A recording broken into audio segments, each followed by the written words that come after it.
Bonjour à tous, voici la deuxième partie du TD sur les plantes génétiquement modifiées. Donc je vous rappelle que pendant la première partie du TD, on avait vu les différentes étapes de clonage et de transgénèse qui permettent d'obtenir des choux qui sont résistants à deux espèces d'insectes en produisant la toxine Cri2. Et donc là maintenant on va vérifier par Western blot si les protéines Cri2 sont bien exprimées par les cellules de choux que l'on a produites par transgénèse. Donc l'idée c'était de revoir une autre méthode de biologie moléculaire, c'est le Western blot. Donc le Western blot c'est une technique qui permet de séparer les protéines par donc électrophorèse, et ensuite on va repérer la protéine qui nous intéresse sur ces protéines qui ont été séparées, parce qu'il va y avoir des milliers de protéines qui sont exprimées par les cellules, et donc la protéine d'intérêt elle va être repérée en utilisant des anticorps. Donc la première chose que l'on fait, c'est que l'on extrait des protéines du chou par broyage en fait des cellules dans un tampon qui va permettre de protéger les protéines de la dégradation par les protéases et de récupérer du coup l'ensemble des protéines qui sont exprimées dans les cellules du chou. Ensuite, on va séparer ces cellules, ces protéines pardon, par migration par électrophorèse. Donc le principe c'est que l'on va couler un gel qui est représenté ici. On va avoir différents puits. Dans ces puits, on va déposer des extraits de broyats de protéines.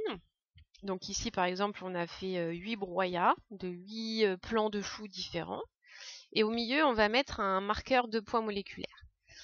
Donc je vous rappelle que le principe de l'électrophorèse avec des protéines, c'est qu'on fait ça sur un gel en général de polyacrylamide.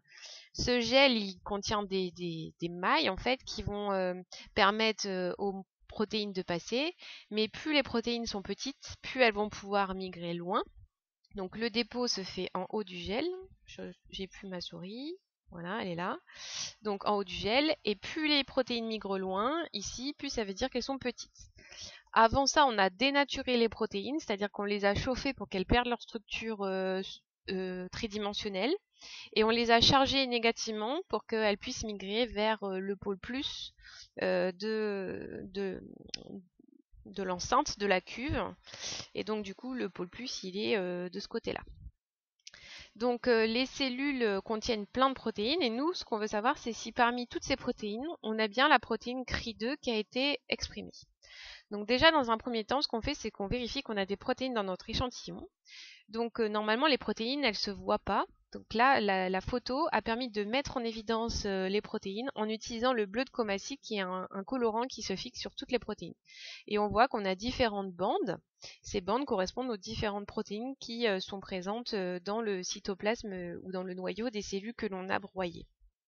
Donc c'est bon, on a déjà du matériel sur lequel on peut travailler.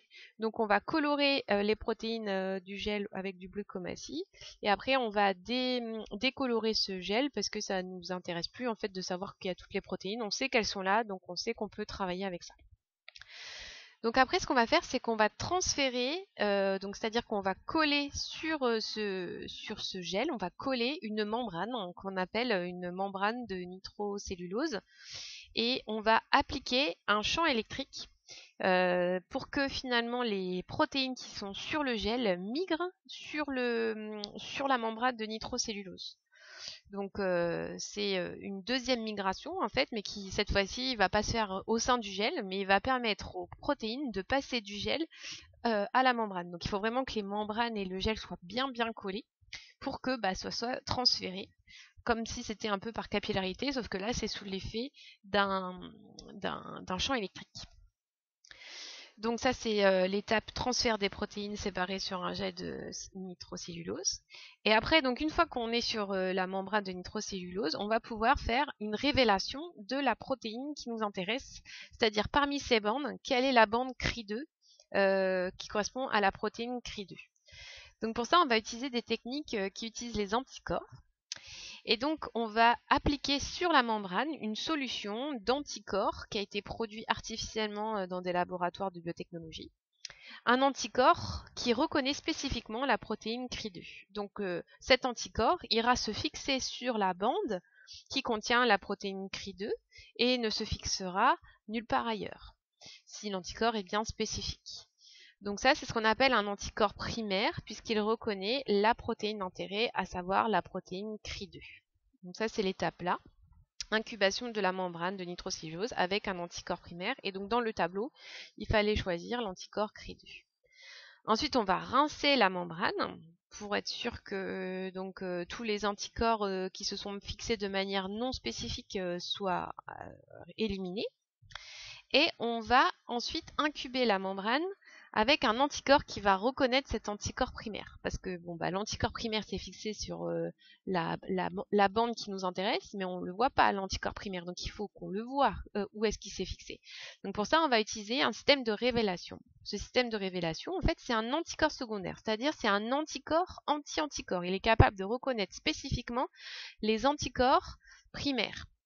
Donc là, on va utiliser un anticorps anti-souris. Alors pourquoi anti-souris? Parce que l'anticorps primaire a été produit chez la souris et donc il a une partie constante, le pied du Y, qui est spécifique de tous les anticorps produits chez la souris.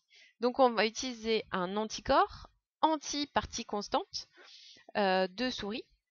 Donc ça, c'est ce qu'on appelle un anticorps secondaire. Et cet anticorps anti-partie constante de souris secondaire, il est couplé, c'est-à-dire collé à une enzyme. Cette enzyme, elle a la capacité de transformer un substrat, le DAB, et le H2O2, donc l'hydroxyde, c'est de l'oxygéné. Elle est capable de transformer ce substrat en un produit coloré, donc marron ou noir. Donc ça veut dire qu'à l'endroit où se sera fixé l'anticorps secondaire, donc à l'endroit où s'était fixé l'anticorps primaire, donc la bande où il y a Cri2, on va avoir un précipité noir-marron qui va apparaître. Donc on incube avec l'anticorps secondaire pendant 1h30, on rince pour enlever les anticorps secondaires qui se seraient fixés de manière non spécifique, on ajoute du DAB qui va réagir avec la peroxydase. On rince à nouveau pour enlever tout le DAB qui serait resté sur la membrane. Et ensuite, on fait une photographie de la lame de la membrane que l'on a obtenue. Et donc, vous voyez, ici, c'est une bande. Donc, ça correspondrait à juste une bande, là. Et sur cette bande, en fait, il n'y a qu'une... sur cette colonne, on va dire, il n'y a qu'une seule bande de protéines qui a été révélée. Un seul spot de protéine, c'est une protéine qui correspond à la protéine du coup Cri2 sur lequel s'est fixé l'anticorps primaire et l'anticorps secondaire. Et donc si on regarde dans le tableau qui vous était donné dans le TD précédemment, dans la partie 1, ça correspond au bon poids moléculaire auquel on s'attendait.